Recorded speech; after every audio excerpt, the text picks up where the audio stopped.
Okay, so hello cuties, welcome to my channel, welcome to my new vlog. যেখানে যাচ্ছি আমরা পিসি বাড়ি। এই যে আমার সঙ্গে নিশাদি যাচ্ছে, এই যে আমার সাথে আমার পিসি, আর ওই যে বৌদি। তো ওরা আমাদের বাড়িতে বেড়াতে এসেছিল। দেন আমি এখন ওদের ছাড়তে যাচ্ছি, আর একটু ঘোরাও হয়ে যাবে, গ্রামে দিকে একটু ঘোরা হয়ে যাবে আমাদের সবার। তো এ দেখো ট্রেনে উঠে গেছি।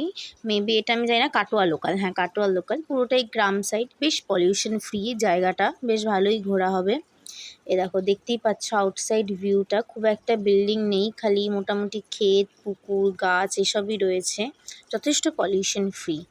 তো ফাইনালি বাগনাপাড়া স্টেশনে নেমে যাওয়ার পর এটা হচ্ছে সেখানকার ফুটেজ। তো পুরোটাই খালি গাছ, দেখো খালি গাছ, চারিদিকে খালি গাছ, বেশ ভালো লাগছিল। খুব একটা গাড়ি ঘোড়ার শব্দ নেই, বেশ গাছপালা রয়েছে, ক্ষেত ফেত। এই দেখো এক্স্যাক্টলি ক্ষেত, মেনলি এখানে পাটের ক্ষেত ফেত এসবই রয়েছে।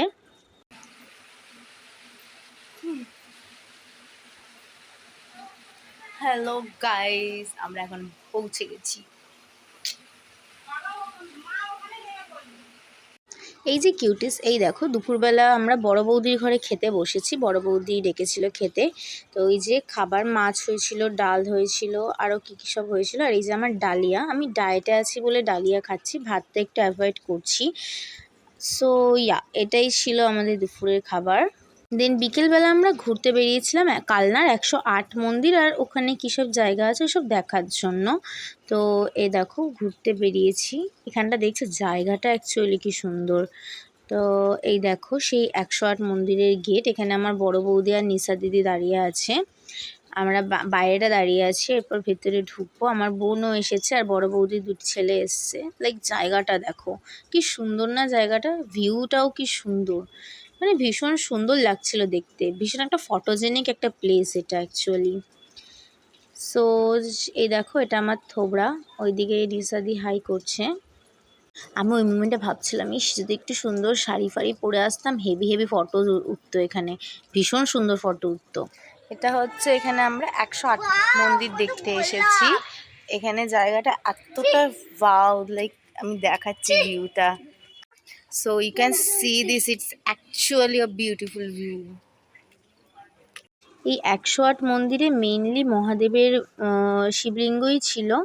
তো বিভিন্ন রকমের, মানে পুরো 108 মন্দিরের মধ্যে মধ্যে মহাদেবের আর কি এরকম শিবলিঙ্গ ছিল পুরো 108 মন্দিরের ভিতরে। এরকম এত সুন্দর একটা প্লেস। ওই দেখো বোন আবার খেলছে, ওই আমার দুই ভাইপোর সাথে ওরা খেলাধুলো করছে। আর এই দেখো আমি আবার আমার থোবড়া দেখাতে চলে এসেছি, নয়তো যদি আবার ভুলে টুলে যাও, এই জন্য থোবড়া দেখাচ্ছি একটুখানি। এরপরেই গেছিলাম রাজার বাড়িতে, মানে রাজবাড়িতে। ফটো করতে দিচ্ছিল না, বাট তবুও লুকিয়ে লুকিয়ে করেছি। লাইক এখানে না ভিডিও করতে দিচ্ছে না, তাও লুকিয়ে লুকিয়ে করবো। সো এই দেখো জায়গাটা কিন্তু বেশ সুন্দর, মানে বেশ মেনটেন করা জায়গাটা। এখানেও মন্দির আছে, আর বেশ বড় বড় এরকম মিশি টাইপের ছিল। বেশি ভিডিও আমি করতে পারিনি এখানে। দেন গেছিলাম হচ্ছে কীর্তনে, বড় বৌদির কথায়। অ্যাকচুয়ালি আমি না কীর্তন খুব একটা শুনি, আর আমাদের এদিকে না খুব একটা কীর্তন হয় না, আর শোনাও হয় না। সো দ্যাটস ওয়াই বড় বৌদিদের খুব ভালোবাসে কীর্তন শুনতে, তো আমাকে নিয়ে গেল আমাদেরকে।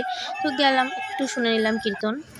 ওকে, হাই গাইস, বাড়িতে চলে এসেছি।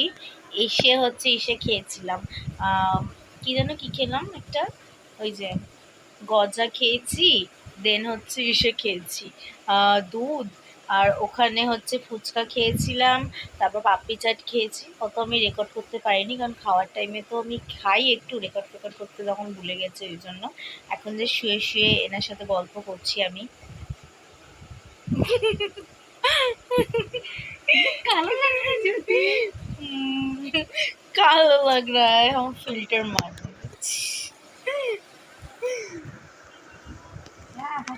এখন জাস্ট শুয়ে আছি, এরপর রাত্রিতে খাবার খাবো। ওখানে ঘোরাটা তো ভালোই হলো বেশ। ওকে, বাই বাই। সো সকাল সকাল আমি বাড়ির জন্য বেরিয়ে পড়েছি আমরা। রাত্রিরে কী খেয়েছি অত রেকর্ড করতে পারিনি। রাত্রিরে মাংস খেয়েছিলাম, পিসি রান্না করেছিল।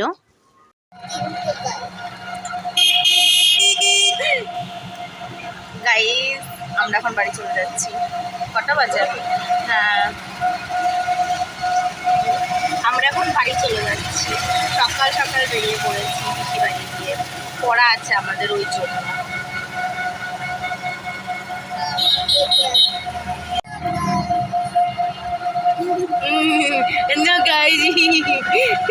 দেখো পাগলি হাই গাইস বলে বলদ একটা, সত্যি পাগলি বন্ধু। তো আমরা বাড়িতে চলে এসেছি, রোদ্দুরের মধ্যে অনেক রোদ ছিল। নিশাদি নিজের ঘরে চলে গেছে, আমি আমার ঘরের দুয়ারে বসে আছি। তো দেখা হবে নেক্সট ভিডিওর সাথে, ততক্ষণের জন্য বাই বাই। যদি ব্লগটা ভালো লাগে তাহলে সাবস্ক্রাইব করে দিও।